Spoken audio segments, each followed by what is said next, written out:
చూపిరా కానసలు అన్నా నువ్వు వీడియో తీసేటప్పుడు చూపి అన్న నాకు మంచిగా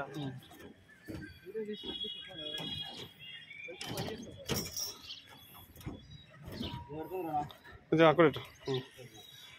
కొంచెం ఇక్కడ కొంచెం ఇక్కడ రైట్ ఆడ ఇది రాదు తీసుకుంటే అయిపోతుంది దీనికి దాన్ని కలుపు అంతే డీ బాక్స్ మొదలు ఏం చేయ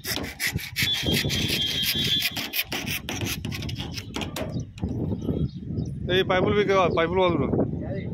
ఈ పొడుగు పైపు డిష్ పైపు అది